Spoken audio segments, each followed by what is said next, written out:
Accountant ആയിട്ടാണ് ഖത്തറിൽ പോയത്. 2 വർഷം കൊണ്ട് അറബി പഠിച്ച് കമ്പനിയുടെ മാനേജറാക്കി. എവിടെ പഠിച്ചതൊക്കെ? ബിടെക് ഒക്കെ അമ്പത്തൂരാണ്. പിന്നെ സ്കൂൾസൊക്കെ ഇവിടെ. ഞങ്ങൾ ഒരുമിച്ച് പഠിച്ചതാ. ഇയാൾ എന്താ ചെയ്യുന്നു?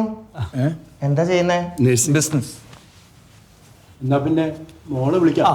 അമ്മോ,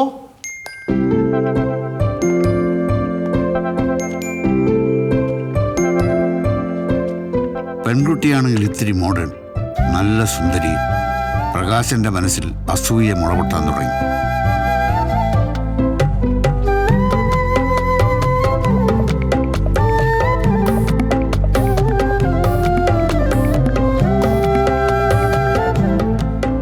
ഞങ്ങൾക്കാകെയുള്ളത് ഒരൊറ്റ മോളാ.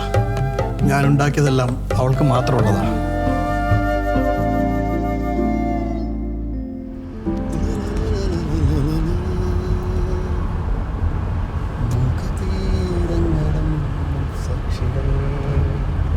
നല്ല കുട്ടി, എനിക്കിഷ്ടായി. തറവാട്ടുകാരാ, ഇനി വേറൊന്നും നോക്കേണ്ട കാര്യമില്ല. ബാഹുബലി അല്ല ബാഹുല, നമുക്കിത് വേണ്ട. അതെന്താ? നീ എന്നോട് കൂടുതലൊന്നും ചോദിക്കരുത്. ഞാൻ ഈ കുട്ടിയെ മുമ്പ് കണ്ടിട്ടുണ്ട്. അവളുടെ മുഴുവൻ ചരിത്രം എനിക്കറിയാം. നമുക്ക് പറ്റിയ ബന്ധമല്ല. പക്ഷെ എനിക്ക് കണ്ടിട്ടങ്ങനെ. നിനക്ക് എന്നെ വിശ്വാസമില്ല? ഉണ്ട്. നിന്റെ നന്മയ്ക്ക് വേണ്ടിയാ പറയുന്നത് വിചാരിച്ചാൽ മതി. ഇത് വിടുന്നതാണ്. വിട്ടോ വിട്ടോ. ബാഹുലയം വിട്ടെങ്കിലും പ്രകാശം വിട്ടില്ല. ആ സമ്പന്ന സുന്ദരി പ്രകാശന്റെ മനസ്സിൽ ഒരു മോഹപുഷ്പമായി വിടർന്നു നിന്നു.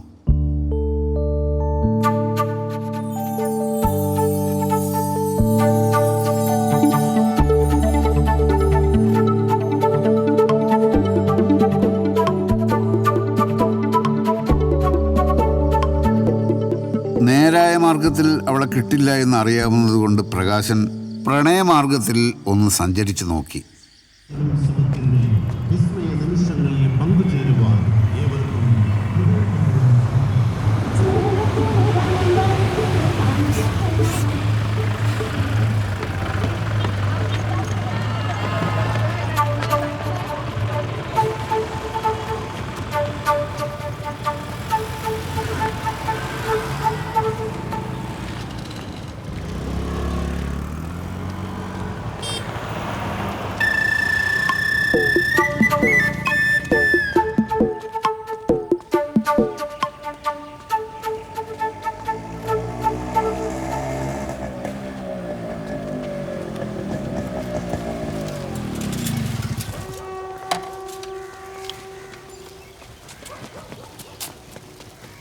ഹലോ, എന്നും ഇതിലൂടെയാണ് നടക്കാൻ പോകുന്നത്. ഞാൻ ഒരിക്കൽ വീട്ടിൽ വന്നിട്ടുണ്ട്. ആകാശ്,